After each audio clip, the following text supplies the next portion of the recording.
बिस्मिल्लाहिर्रहमानिर्रहीम। इय्याका नअबुदु व इय्याका नस्तईन।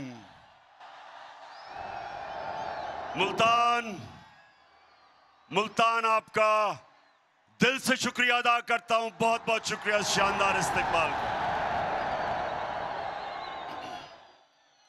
मैं खास तौर पे जिस तादाद में मेरी मुल्तान की बहनें निकली हैं, मैं खराज तहसीन पेश करता हूं उनको। मेरे पाकिस्तानियों, कभी भी दुनिया में कोई इनकलाब कामयाब नहीं होता जब तक उस कौम के नौजवान और उस कौम की ख्वातीन इनकलाब में शिरकत नहीं करती। और ये जो इनकलाब, इंशाअल्लाह ये जो इनकलाब आ रहा है, मैं हमेशा दुआ करता था अल्लाह से कि अल्लाह एक दिन मेरी कौम को जगा दे और उसको उसमें इतनी शऊर पैदा कर दे और इतना उस कौम को बेदार कर दे कि वो कभी किसी माफिया के सामने, चोर और डाकुओं के सामने या किसी सुपर पावर के सामने अपना सर झुकाएं। तो अल्लाह ने मेरी दुआ पूरी कर दी इस उम्र में। मैं अपने अल्लाह का शुक्र अदा करता हूं। मैं जब यहां आ रहा था तो बार बार मुझे पैगाम आया कि इमरान खान आपकी जान खतरे में, आगे शीशा लगा लो। मैं आज अपने पाकिस्तानियों को और खास तौर पे नौजवानों को कहना चाहता हूं, मेरे नौजवानों, बड़ी गौर से आपने मेरी बात सुननी है।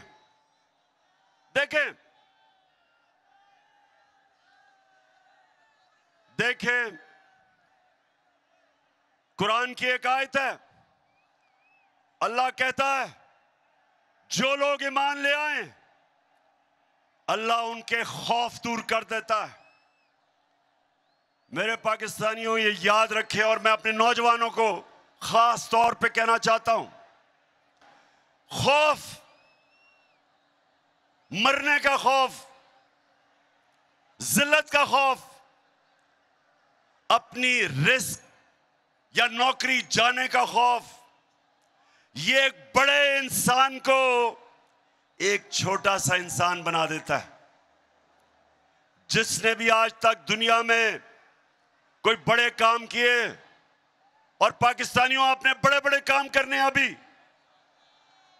तो अपने ज़हन में डाल लें कि जब तक आप इस खौफ के बुत को तोड़ेंगे नहीं, आप इसको एक अजीम कौम नहीं बना सकते। मेरे नबी सल्लल्लाहु अलैहि वसल्लम ने मदीना में क्या किया?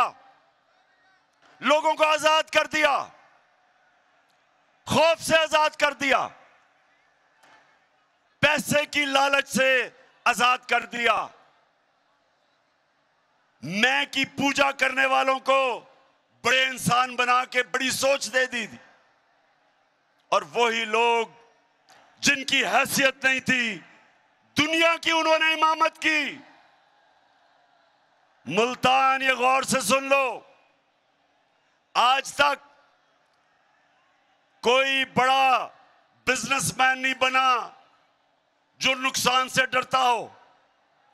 आज का किसी फौजी ने बड़े तगमे नहीं लिए जो मौत से डरता हो। क्रिकेटर भी, जो क्रिकेटर हारने से डरता है उसे जीतना नहीं आता। जिस बैट्समैन को तेज बॉलर से गेंद लगने का खौफ होता है वो बड़ा बैट्समैन नहीं बनता। जिस दुनिया के पहले इंसान ने दुनिया के सबसे बड़े पहाड़ के ऊपर चला था, माउंट एवरेस्ट के ऊपर। जब एक एडमंड हिलरी चला था, तो उससे पहले जिन्होंने भी कोशिश की थी उस पहाड़ पे चढ़ने की, या वो मर गए थे और या वो फेल हो गए थे। तो जब पहले इंसान ने सबसे ऊंचे पहाड़ पे चढ़ा, तो अपने खौफ के ऊपर काबू पाया। तो मैं आज अपनी कौम को कहना चाहता हूं कि ये जो हमें करप्ट और बुज़दिल हुक्मरानों ने खौफ दिलवाया हुआ है कि जब तक आप अमेरिका के जूते पॉलिश नहीं करेंगे, आप आगे नहीं बढ़ सकते।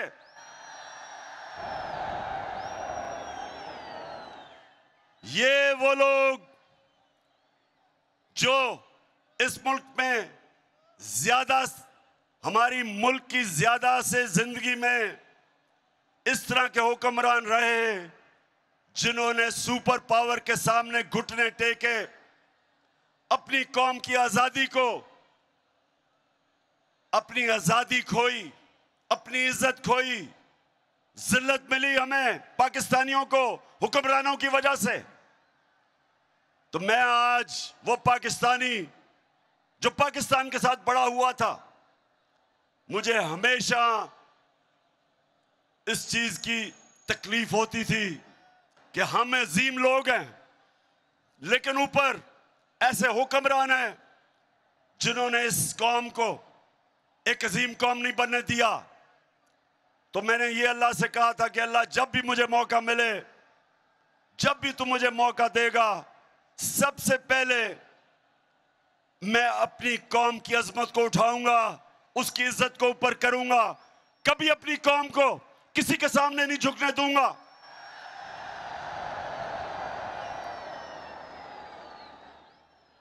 और पाकिस्तानियों, इसीलिए ये साजिश की गई। साजिश की किसने? 30 साल से जो इस मुल्क को लूट रहे थे, जिनके ऊपर करप्शन के केसेस थे, जिन्होंने पूरी कोशिश की मेरे से कि मैं उनको NRO दे दूं, यानी कि जनरल मुशर्रफ की तरह उनके करप्शन केसेस खत्म कर दूं। पूरी कोशिश की, कभी लॉन्ग मार्च, हर किस्म की ब्लैकमेल, असेंबली में बुरा भला, मीडिया के ऊपर बुरा भला, जातियात, घटिया किस्म की जबान, हर बार कि जी कल गया तो परसों गया। सिर्फ एक मकसद था इनका कि मैं इनके करप्शन के केसेस माफ कर दूं। याद रखें, जब ये दोनों 11 साल इन्होंने बारियां ली थी दोनों पार्टियों ने, तो जनरल मुशर्रफ ने जो इन्होंने करप्शन की थी अपने पहले 11 सालों में, उसने इनके सारे केस माफ कर दिए, NRO दिया। दोनों बाहर भागे हुए थे, वापस आए, और फिर 10 साल दोनों ने इस मुल्क को लूटा। हमारा मुल्क का कर्जा 4 गुना ज्यादा बढ़ा, 6,000 अरब से हमारा टोटल कर्जा 30,000 अरब पे पहुंचा। और फिर जो करप्शन के केसेस इनके दौर में बने थे, इन्होंने मेरे ऊपर पूरी मुझे ब्लैकमेल करने की कोशिश की कि मैं इनके करप्शन केस माफ करूं। तो मुल्तान, मुझे ये बताओ, जरा ये मुझे हाथ खड़ा करके बताओ कि क्या मुझे इनके करप्शन के केस माफ करने चाहिए थे?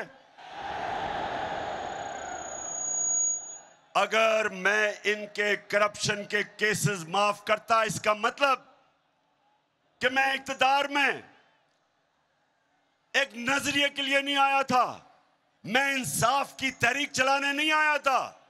इसका मतलब मैं भी कुर्सी की सियासत करने आया था। जिस तरह जनरल मुशर्रफ ने अपनी कुर्सी बचाने के लिए इनको माफ किया, तो इन्होंने फिर साजिश की। लंदन में जो भगोड़ा बैठा हुआ था,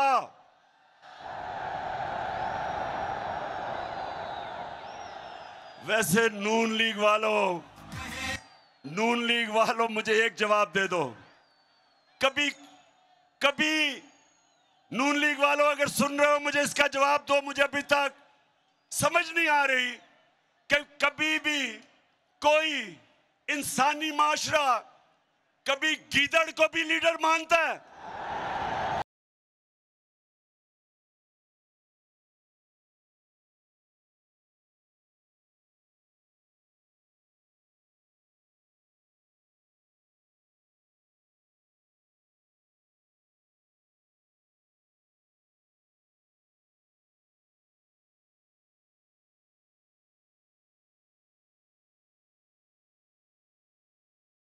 तो नून लीग वालों अगर सुन रहे हो तो खुदा के वास्ते मुझे जवाब दो, कभी गीदड़ लीडर बन सकता है?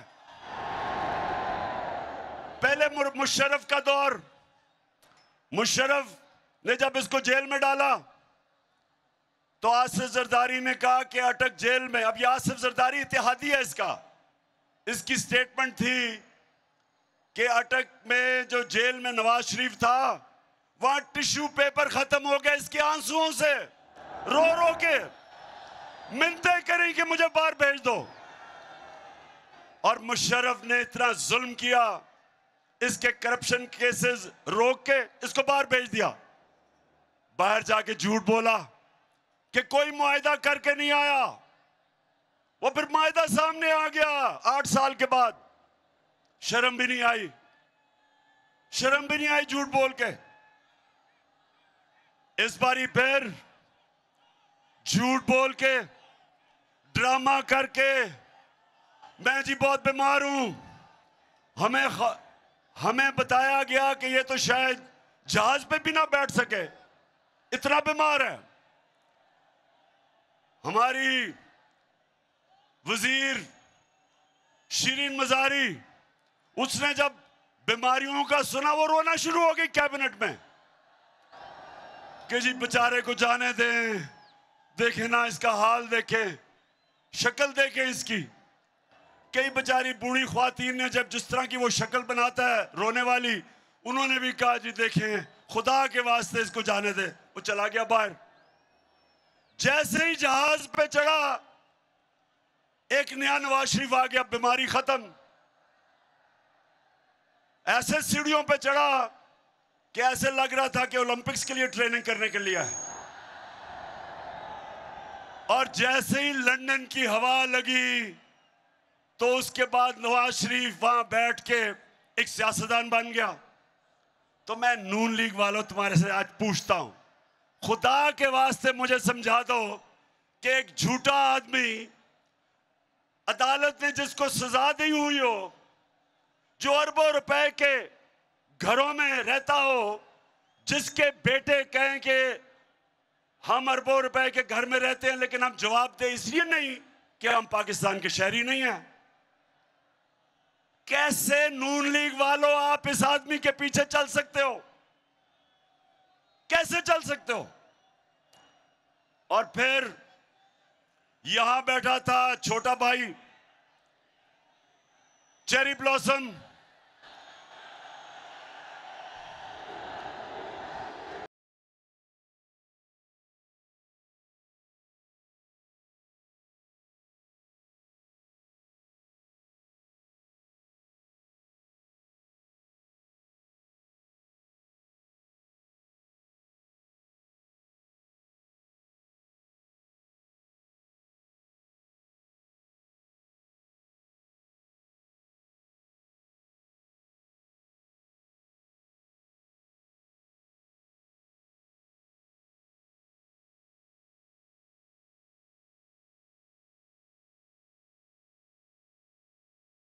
तो छोटा भाई लाहौर हाई कोर्ट में गया और कहता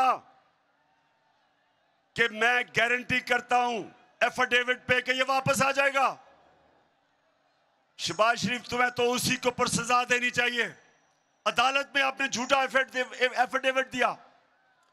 फिर ये यहां बैठा, उसने उधर से साजिश की, साथ मिल गया आसिफ जरदारी, ऊपर से जो आप सब जानते हैं। कौन मिला इनके साथ? और कौन?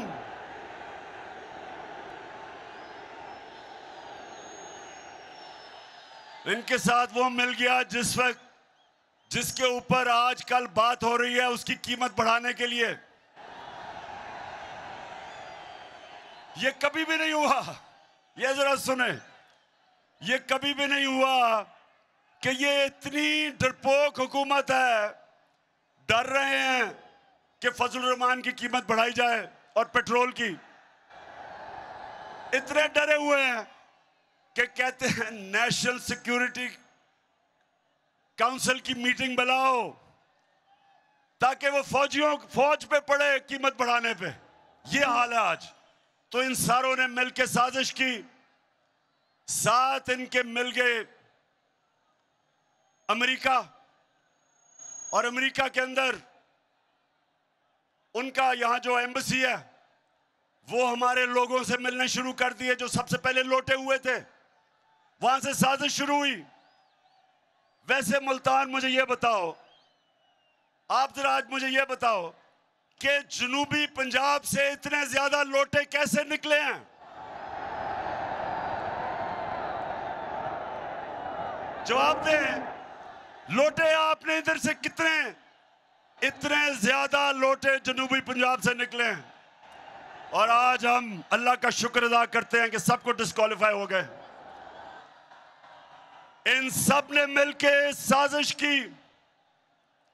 8 मार्च को एक अमेरिकी under secretary of state, Donald लू उसका नाम था, पाकिस्तानी एम्बेसडर को बुलाता है और उसको कहता है कि अगर तुमने इमरान खान को अदम एतमाद में ना शिकस्त दी तो पाकिस्तान के ऊपर मुश्किल वक्त आ जाएगा। धमकी दी और कहता कि अगर इमरान खान को आपने हटा दिया तो आपको माफ कर दिया जाएगा। मेरे मुल्तान के लोगों, क्या आपको अमेरिकनों से माफी की जरूरत है? इस कौम को इसलिए किसी से माफी की जरूरत नहीं कि खुददार कौम है।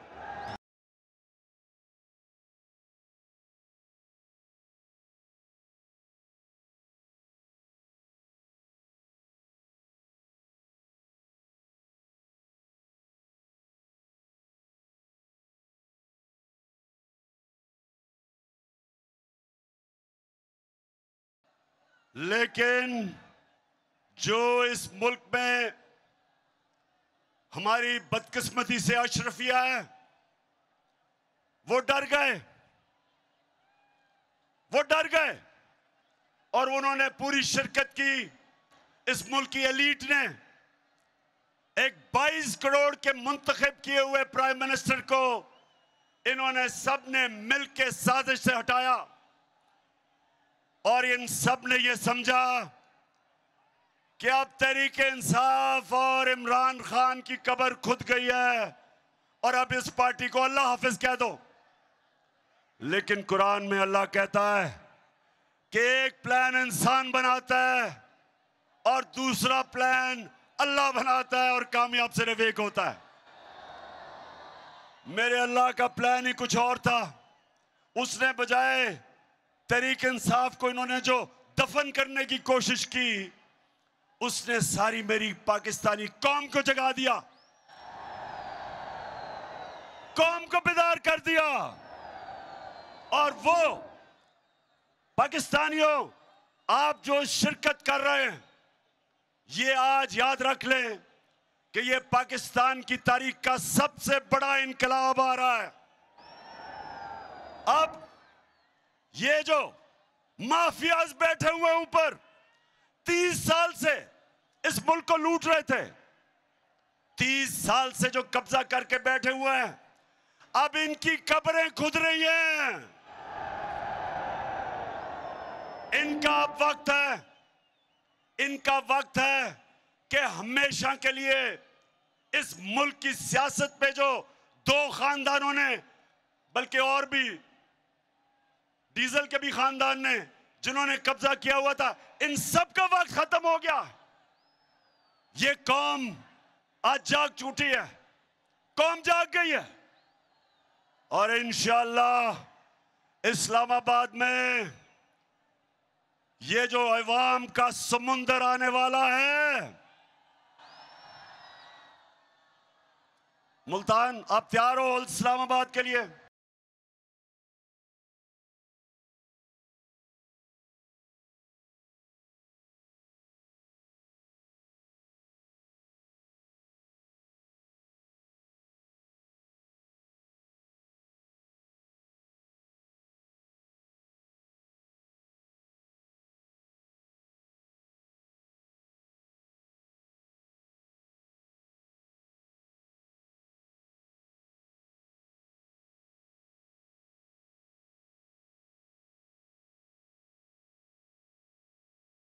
तो मुल्तान सुने जरा हुआ क्या फिर, क्योंकि आज मेरा आखिरी जलसा है इस्लामाबाद मार्च से पहले, इसलिए मैं जरा थोड़ा आपको समझाऊं ताकि मेरी सारी कौम को समझ आए कि हुआ क्या।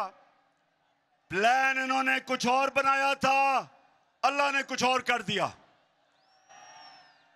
प्लान इन सब का था कि सारे मिलके, जो पहले से ही शहबाज शरीफ कह रहा था नेशनल गवर्नमेंट बनेगी, इन्होंने प्लान ये बनाया था कि सब मिलके 1.5 साल मिलके हुकूमत करेंगे। इलेक्शन कमीशन को, पहले ही इलेक्शन कमीशन इनके साथ है, उसको बिल्कुल अंपायरों को अपने साथ मिला के सरकारी जितने भी नौकर हैं, पब्लिक ऑफिसर्स, वो अपने रख के और हर किस्म की धांधली करके इनका ख्याल था अगली इलेक्शन ये जीत जाएंगे। लेकिन अब मुल्तान, अब क्या होगा? अब ये हो गया है कि सारी कौम को जो इन्होंने बताया था कि जी ये तो बड़े तजर्बाकार हैं, ये हमारी मायशत को उठा देंगे, तो मुल्तान जब से ये आए हैं 6 हफ्ते हो गए हैं, कहते हैं जी शहबाज शरीफ सुबह 7 बजे जाग जाता है। शहबाज शरीफ मेरा जो माली है वो 6 बजे जाग जाता है सुबह। 7 बजे जागने से क्या फर्क पड़ता है? रुपए डॉलर 200 रुपए पे पहुंच गया, स्टॉक मार्केट गिर गई है, हर चीज महंगी। और जब से हमजा शरीफ पहुंचा है तो मुर्गियां भी तो दुगनी कीमत हो गई है मुर्गियों की। सो इन्होंने अब पता चला है कि तजर्बा किस चीज का है। इनका सारा तजर्बा करप्शन का है। ये जब आते हैं अपना पैसा बनना शुरू हो जाता है, मुल्क मकरूज हो जाता है। अब ये जो आप सामने आए हैं, मैं अब इनसे सवाल पूछता हूं कि बड़ा जोर लगाया था और साजिश करके पिछले 1 साल से लगे हुए थे साजिश करनी। अब जब आपको हुकूमत मिली है तो जरा आप मुझे बताएं कि आपसे क्यों नहीं संभल रही, क्यों नहीं मुल्क संभल रहा? कभी वो लंदन भागते हैं, उधर वो बैठा हुआ है एक सजा याफ्ता, वो मुल्क के फैसले कर रहा है। कभी कहते हैं जी नेशनल सिक्योरिटी काउंसिल वो चीजें महंगी करे, कभी IMF के पास जा रहे हैं। तो सारी कौम को पता चल जाना चाहिए कि जो लोग 30 साल से हुकूमत कर रहे थे और जिन्होंने इस मुल्क को मकरूज किया, वो इस मुल्क के मसले नहीं हल कर सकते। जो एक मुल्क का निजाम तबाह करते हैं वो ठीक नहीं कर सकते। और अल्लाह का शुक्र है आज मुल्तान, मैं बड़े फख्र से कहता हूं कि जो हमारे 3.5 साल में हुआ, जिस तरह की माइशत की तरक्की हुई, मैं आज चैलेंज करता हूं सबको कि इनके 30 साल में कोई वक्त बता दें जो उस तरह की तरक्की हुई हो हर शोबे में। आज किसानों के पास जो उनकी फसलों का उनको पैसा मिला है, पाकिस्तान की तारीख में कभी किसानों को इस तरह उनकी पैदावार की कीमत नहीं मिली जो आज मिली है। 60% पाकिस्तान देहात में जिस तरह की खुशहाली देहात में आई, मैं चैलेंज करता हूं, बताएं कभी कि इस तरह की खुशहाली आई हो। दूसरी चीज, इंडस्ट्री। मुल्क तो तब आगे बढ़ता है जब उसकी इंडस्ट्री तरक्की करती है। अयूब खान के दौर के बाद मैं ये भी फख्र से कहता हूं कि हमारा पिछले 2 साल पाकिस्तान की इंडस्ट्री के लिए बेहतरीन साल थे। सबसे ज्यादा ग्रोथ रेट हमारे दौर में हुई। मुशर्रफ के दौर में जब थोड़ा सा हुआ था तो डॉलर आ रहे थे क्योंकि हम उनकी अमेरिकनों की जंग लड़ रहे थे।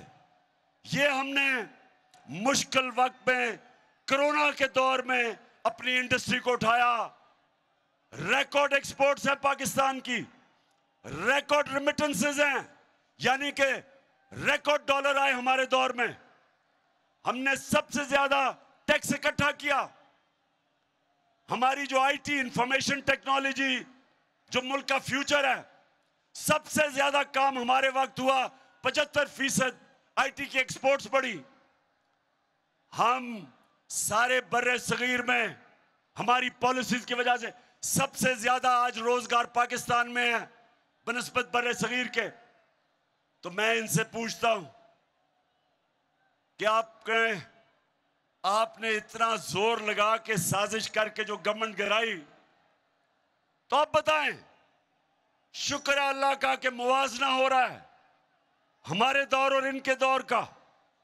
और अगर मुझे अपने मुल्क की फिक्र ना हो, मुल्तान, अगर मुझे अपने मुल्क की आज फिक्र ना हो, तो मैं तो चाहूंगा ये और चले, चंद महीने इनको और चलने दो, ताकि सारी कौम के सामने ये इनकी असल शक्ल नजर आए कि सिवाय करप्शन के इन्होंने आज तक किया ही कुछ नहीं है। जितनी देर चलेंगे ये जलील होंगे, और जिन्होंने साजिश करके इनको लेके आए वो भी साथ जलील होंगे। इसलिए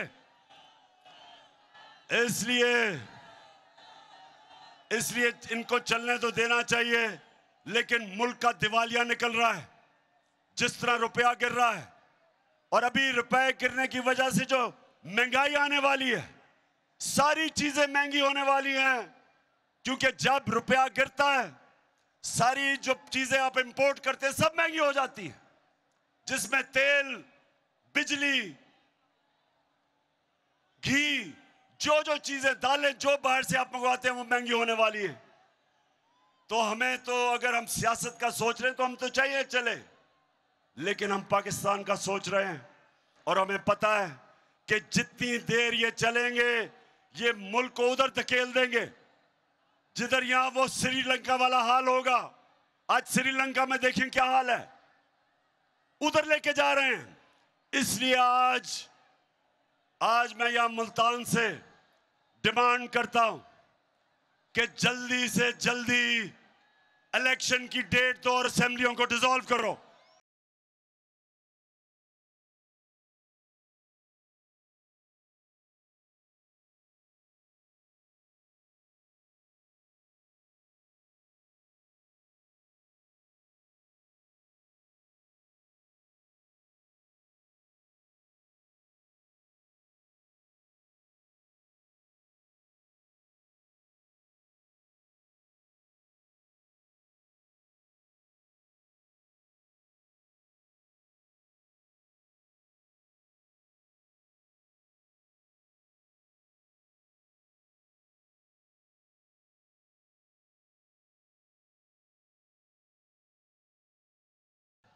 मुल्तान,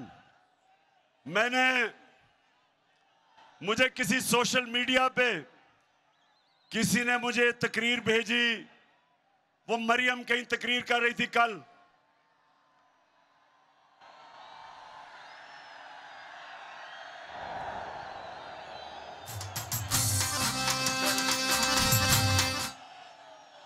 अब उस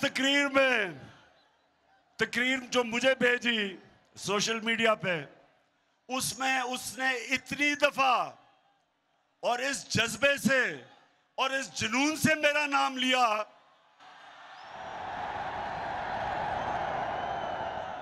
कि मैं उसको ये कहना चाहता हूं, मरियम देखो, थोड़ा ध्यान करो, तुम्हारा खामद ही नाराज ना हो जाए जिस तरह तुम ये बार बार मेरा नाम ले।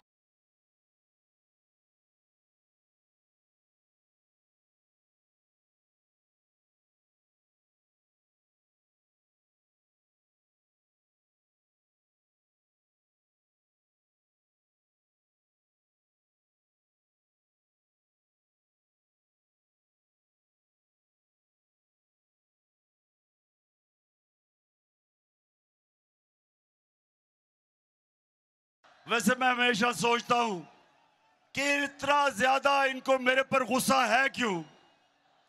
मरियम को, इसके भाइयों को, इसके वालिद को, इसके चाचा को, उनके बेटों को, मैंने इनका क्या बिगाड़ा है? केसेस तो इनके सारे पुराने बने हुए हैं। हमारे आने से पहले सारे इनके ऊपर करप्शन के केसेस बने हुए हैं। केसेस तो इनके दौर के बने हुए हैं। नवाज शरीफ के और मरियम के जो दो भाई और उसके बेटे, वो तो इनके दौर में दुम दबा के भागे थे। इसहाक डार जो इनका मुंशी, वो इनके दौर में भागा था, उसके बेटे इनके दौर के बाहर गए थे। शहबाज शरीफ का दामाद, जब करप्शन का केस उस पे हुआ, वो इनके दौर में बाहर भागा था। तो स्वाय शहबाज शरीफ के मकसूद चपड़ासी केस के, बाकी तो सारे पुराने केस हैं। तो मेरे से गिला किस चीज का कि मैं आपके केस नहीं माफ करता? क्या मैं आपको कानून के नीचे लाने की कोशिश कर रहा हूं? क्या मैं आपको यह समझाने की कोशिश कर रहा हूं कि किसी भी महज़ब माशरे में सारों के लिए एक कानून होता है? पर मुल्तान के लोगों, मैं बार बार एक हदीस सुनाता हूं आपको, ये सब, और नौजवानों ये सब अपने ज़हन में डाल लो कि हमारे नबी सल्लल्लाहु अलैहि वसल्लम ने कहा था कि जो कौम छोटे चोरों को जेलों में डालती है और बड़े डाकुओं को नहीं पकड़ती, वो तबाह हो जाती है। दुनिया में जो कौम गरीब है, जो भी गरीब कौमें हैं दुनिया में, जिधर गुर्बत है, वहां सारों में एक चीज है, सिर्फ वहां छोटे चोर जेलों में जाते हैं। बड़े डाकुओं को, उनका इंसाफ का निजाम नहीं पकड़ सकता।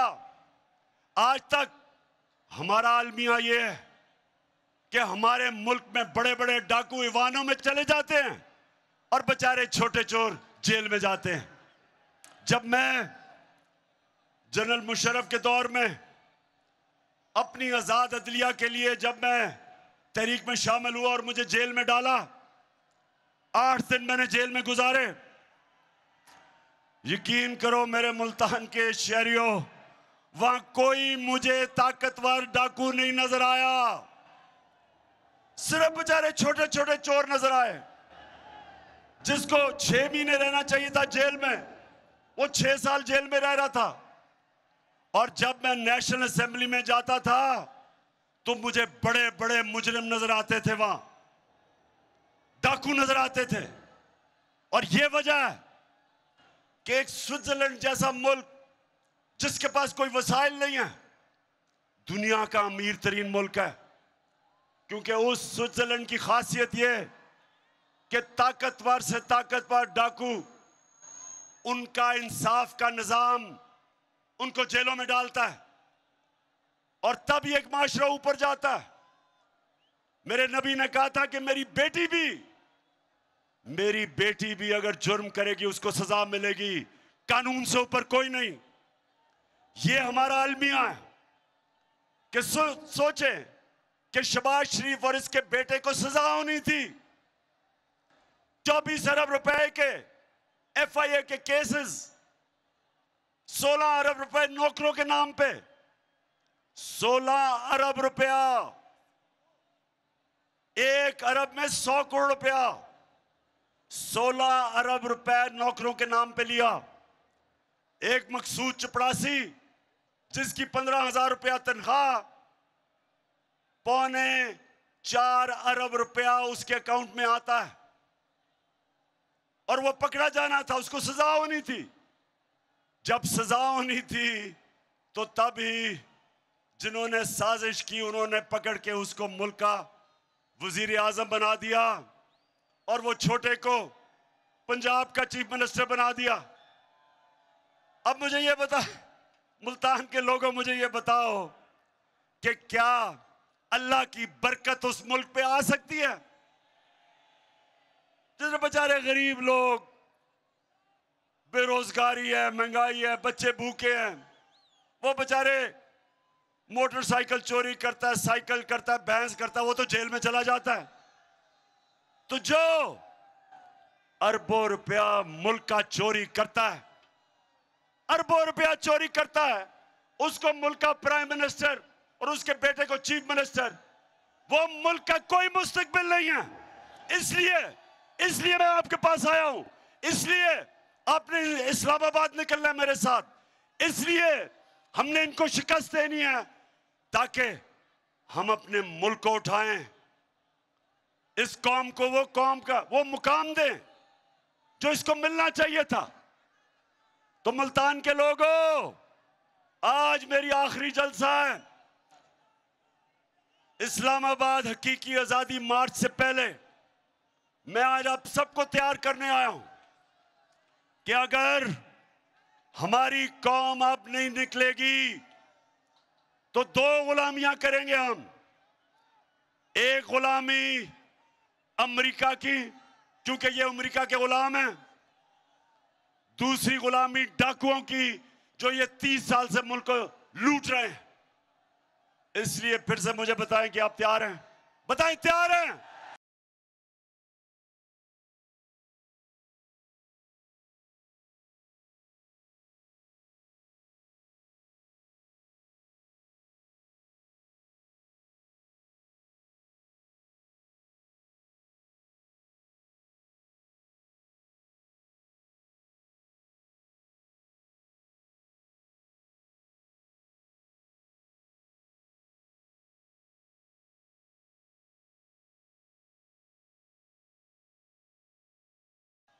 तो मैं मुल्तान, मुझे पता है गर्मी है और मुल्तान में तो अल्लाह का गर्मी का खास ही करम है, लेकिन जब इनकलाब आता है तो ना गर्मी, ना सर्दी, ना बारिश। इंसान जब अपने मुल्क की आजादी के लिए खड़ा होता है फिर वो अपनी जान पे खेलता है। और अगर मुझे गर्मी नहीं लगती मेरी उम्र में, तो आप तो सब मेरे से छोटे हैं।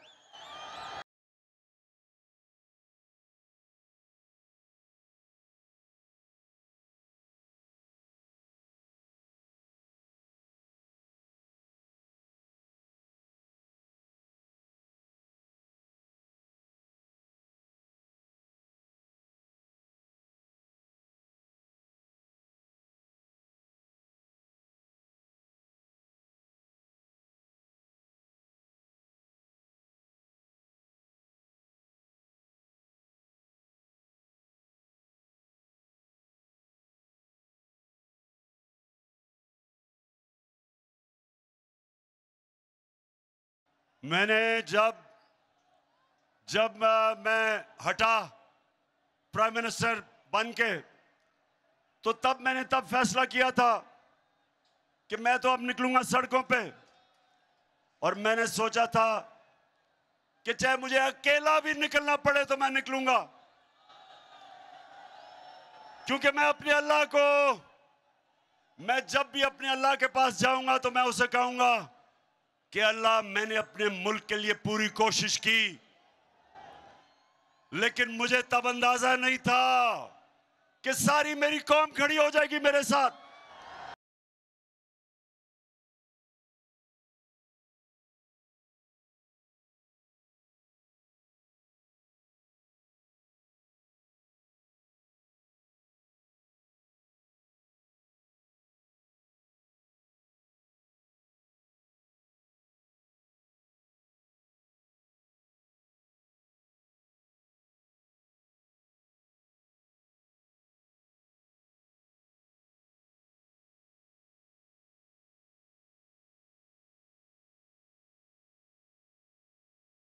मुझे यह भी अंदाजा नहीं था कि इस मुल्क की हमारी बाशऊर और दलेर ख्वातीन वो भी निकलाएंगी, और मुझे यह भी अंदाजा नहीं था कि हमारे स्कूल के बच्चे भी तैयार हो जाएंगे। और फिर हर शोबे से, हर जगह से मुझे मेरी कौम के लोगों ने कहा कि हम तुम्हारे साथ निकलेंगे। पुलिस वालों ने, उन्होंने कहा जी हमारी ड्यूटी है लेकिन फिक्र ना करें, हमारे घर वाले सारे आ रहे हैं। सिविल सर्विस सबसे डरपोक होते हैं, वैसे सबसे बुज़दिल ब्यूरोक्रेसी होती है। उन्होंने भी कह दिया कि हमारी फैमिली आपके साथ आ रही है। और हमारे फौजी उधर भी, वैसे ही पिंडी पास है, वहां से तो वही तैयार हुए हैं फैमिलीज आने के लिए। और जो हमारे एक्स सर्विस, जो रिटायर्ड फौजी हैं, जिन्होंने अपने मुल्क के लिए अपनी जानें कुर्बान की हैं और देखा अपने फैमिली मेंबर्स, अपने दोस्तों को शहादत देते हुए, खास तौर पे जो अमेरिका की जंग में हमें लेके गए थे, आज तक हमारे फौजी कुर्बानियां दे रहे हैं उसके लिए। तो जिनको खास एहसास है और जिनको पता है कि आजादी कितनी जरूरी है कौम के लिए, गुलाम कौम की कोई कदर नहीं करता, सिर्फ आजाद कौम की इज्जत होती है। तो जो है हमारे रिटायर्ड फौजी, वो भी सारे तैयार हैं, वो भी आ रहे हैं। और इंशाअल्लाह इस्लामाबाद में जो मैं देख रहा हूं, अवाम का समुंदर, वो पाकिस्तान तो छोड़े, मैं समझता हूं दुनिया में कभी इतना बड़ा समुंदर नहीं लोग देखेंगे।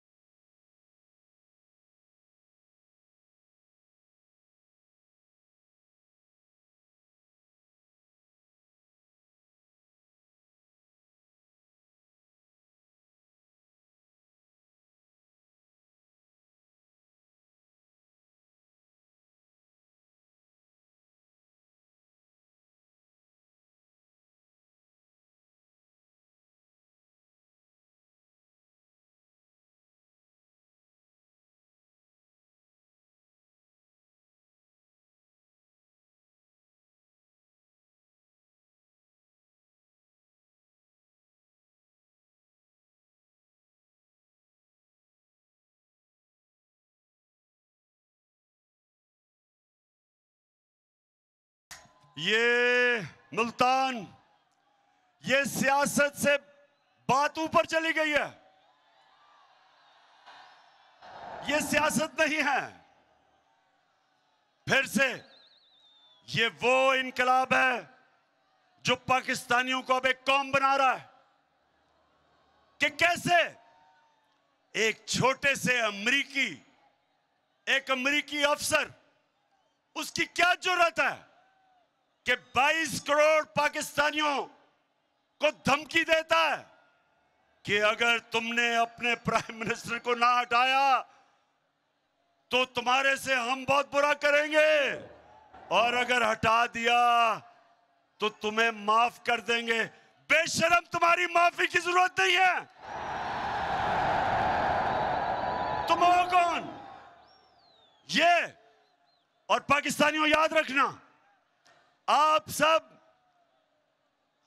मोहम्मद मुस्तफा नबी सल्लल्लाहु अलैहि वसल्लम के उम्मत हो। दुनिया की तारीख का सबसे अजीम लीडर ना कोई आया था ना आ सकता है, सबसे अजीम इंसान हम उसकी उम्मत हैं।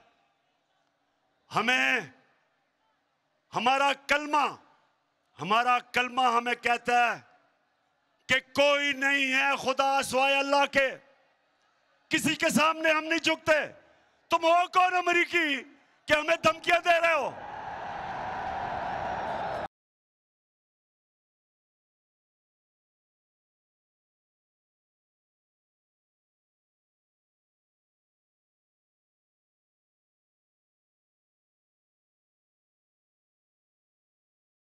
हमें कहते हो कि जी रूस से तुम गंदम नहीं ले सकते, तुम रूस से तेल नहीं ले सकते, जबकि वो 30% कम पे हमें दे रहे हैं। सोचें, 30% कम हम आपको पेट्रोल भी और फजल रहमान भी बेचे और गंदम भी बेचे, लेकिन अमेरिका सरकार कह रहा है कि इजाजत नहीं है।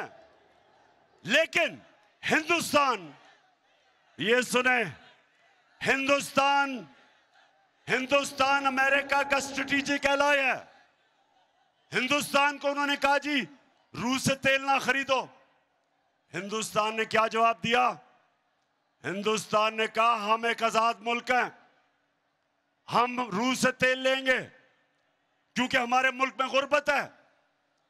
हम अपनी अवाम के लिए पॉलिसियां बनाते हैं, अमरीकी तुम्हारे लिए नहीं बनाते।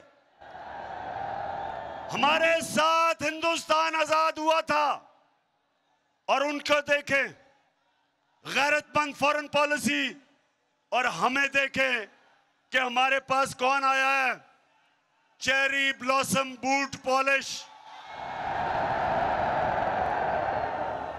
वो तो बूट देखता पॉलिश करता है, वो अमरीकी देखता है तो उसकी काम पे टांगनी शुरू हो जाती है। ये हमारी किस्मत में बैठे हुए हैं, जुर्रत नहीं है इनकी कि पॉलिसी बनाएं अपनी अवाम के लिए। मैंने उनको वाजे कहा, मैंने कहा देखो हम दोस्ती सबसे करेंगे, हम कोई किसी से दुश्मनी नहीं चाहते, हम दोस्ती चाहते हैं, लेकिन हम गुलामी किसी की नहीं करेंगे। आपकी जंग में शिरकत करके, अमेरिका की जंग में शिरकत करके 80,000 पाकिस्तानियों की हमने कुर्बानी दी। आपने हमारा शुक्रिया भी किया, आपने यह भी कहा कि शुक्रिया पाकिस्तान, हमारी जंग में आपने अपने लोगों को कुर्बान किया। एक दफा नहीं कहा शुक्रिया हमारे। और खास तौर पे मैं आज कहना चाहता हूं, क्योंकि मैं कबायली इलाके को सबसे बेहतरीन आपसे जानता हूं। कबायली इलाका हमारा उजड़ गया, 35 लाख लोगों ने नकल मकानी की, उनके कितने लोग शहीद हुए आपको अंदाजा भी नहीं। ड्रोन अटैक्स हो रहे हैं, उधर से बीच में फंसे हुए हैं बेचारे लोग। सारा हमारा कबायली इलाके के लोग, कोई कराची भाग रहा है, कोई नकल मकानी कर रहा है। स्वात में 40 लाख लोग स्वात से निकले। कोई मुझे बताए क्यों? हमने क्या गलती की थी?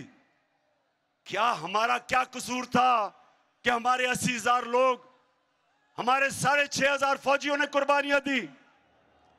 तो क्या हमारी गलती थी? हमारी किससे लड़ाई थी?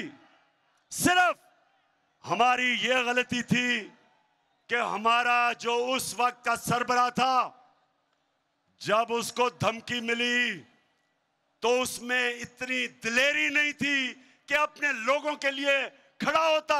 उसने घुटने टेक दिए और पाकिस्तान को नुकसान करवाया।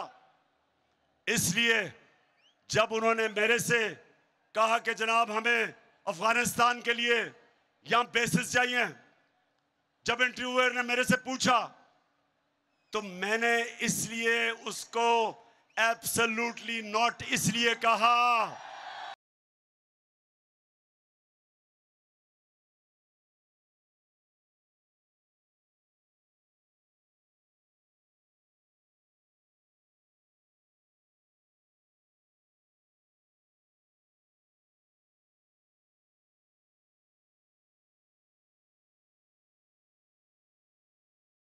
मैंने इसलिए इनकार किया, मैंने उनको वाजे कर दिया।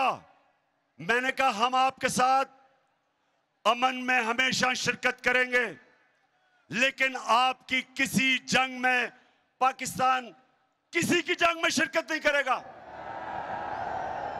क्योंकि मुझे आप 22 करोड़ पाकिस्तानियों ने मुंतखब किया था। मेरा काम है कि आपकी जान और माल की हिफाजत करूं, आपकी बेहतरी का सोचूं।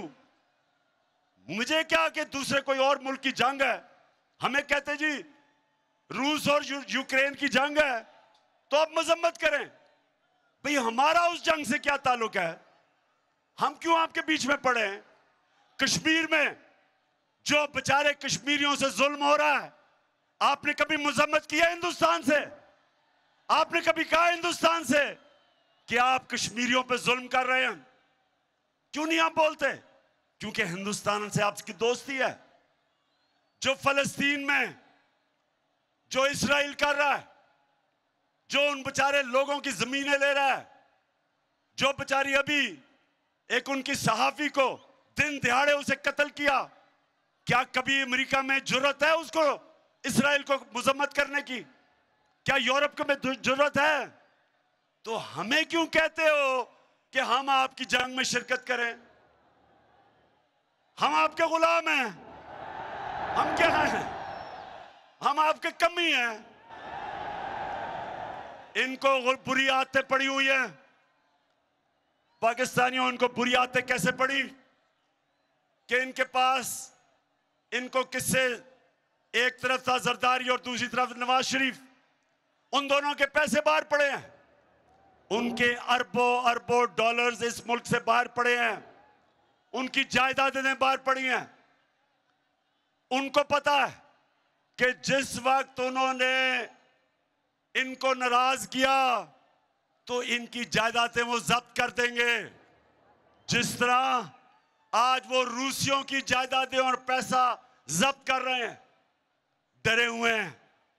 ये पैसे की पूजा करने वाले, ये पैसे के गुलाम, उसकी वजह से ये उनके गुलाम हैं। 400 ड्रोन अटैक हुए पाकिस्तान में। पाकिस्तानियों, ये याद रखो, ये दुनिया की तारीख में इसकी कोई और मिसाल नहीं मिलती कि जंग अमरीकियों के लिए लड़ रहे हैं और वो पाकिस्तान के ऊपर ड्रोन अटैक कर रहे हैं। 400 ड्रोन अटैक नवाज शरीफ और जरदारी के दौर में। एक दफा इन दोनों बेशर्मों ने एक दफा मजम्मत नहीं की। एक दफा इनमें जुर्रत नहीं थी उनको कहने के लिए कि क्या आप अपने मुल्क में दहशतगर्दों के ऊपर ड्रोन अटैक करेंगे? क्या आप किसी और यूरोपियन मुल्क में ड्रोन अटैक करेंगे? क्या इनमें यह जुर्रत थी बरतानिया से पूछने के लिए कि इस मुल्क का सबसे बड़ा दहशतगर्द अल्ताफ हुसैन लंदन में रहता है, अगर हम उसके ऊपर ड्रोन अटैक करें इजाजत देंगे? नहीं देंगे। वो कहेंगे हमारी अदालतों में आओ, साबित करो कि ये वाकई दहशतगर्द है। जब तक आप नहीं करोगे अदालतों में तो हम आपको कुछ इजाजत नहीं देंगे। हम बल्कि उसको जेल में भी नहीं डालेंगे। तो हमारे मुल्क में 400 ड्रोन अटैक, जब ऊपर से बम फटता था 4000 मील दूर बैठ के कंप्यूटर के ऊपर बटन दबता था और हमारे कबाली इलाके में लोग मर जाते थे। कभी किसी ने पूछा कि क्या वाकई नीचे दहशतगर्द थे? अपने मुल्क में तो कहते हो अदालतों में जाओ, हमारे मुल्क में खुद ही फैसला करते हो कौन दहशतगर्द है, खुद ही कत्ल कर देते हो। सारे इंसानी हकूक के खिलाफ, इंटरनेशनल लॉ के खिलाफ, हर किस्म कानून के खिलाफ आप हमारे लोगों को कत्ल कर रहे थे।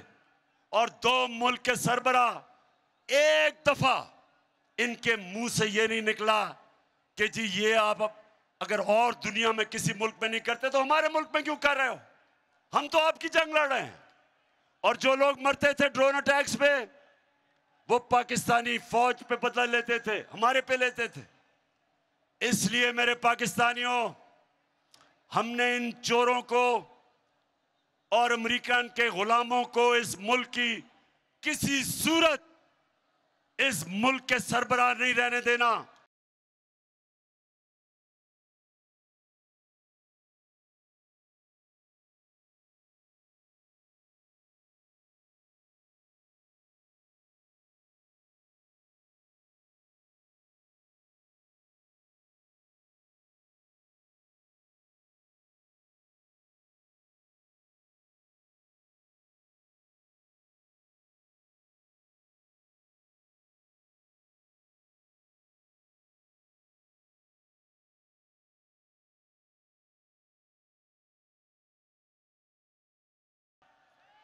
अच्छा जी, अब मैंने फैसला करना है कि किस दिन आपको मैंने इस्लामाबाद बुलाना है।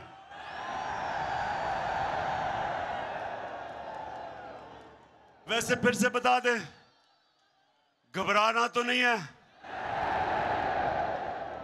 गर्मी तो नहीं, जज्बा जुनून है। तो सुने, हमने क्योंकि आज कोई नई डेवलपमेंट हुई है, लोटों को डिस्क्वालीफाई कर दिया गया।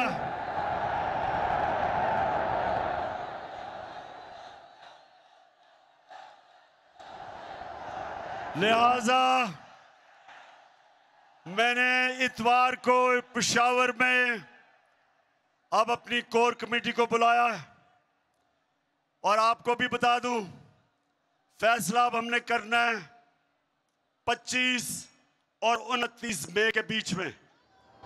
इंशाअल्लाह परसों मैं आपको वाज़े कर दूंगा ताकि आपको पूरा टाइम मिल जाए, तैयारी का टाइम मिल जाए। तो 25 से लेके 29 तक आपको डेट परसों मिल जाएगी। मैं चाहता हूं आप सब तैयारी करें। ख्वातीन आपने अलहदा तैयारी करनी है, नौजवानों अलहदा करनी है, मुल्तान के लोगों अलहदा करनी है। और इंशाल्लाह अवाम का समुंदर जब आएगा तो हमने सिर्फ एक चीज उनसे मांगनी है, एक चीज मांगनी है, असेंबली जिस दिन कब डिसॉल्व होगी और इलेक्शन कब अनाउंस करेंगे। मुल्तान की मैं सारी अपने member of parliament, MPs, MNAs, सारे जितने मेरे ऑर्गेनाइजर्स, मैं आज सबको, आपको भी, मैंने आप सबको आज खराज तहसीन पेश करता हूं कि मैंने इतना बड़ा जलसा मैंने कभी मुल्तान की तारीख में नहीं देखा। मुबारक हो आपको। पाकिस्तान जिंदाबाद।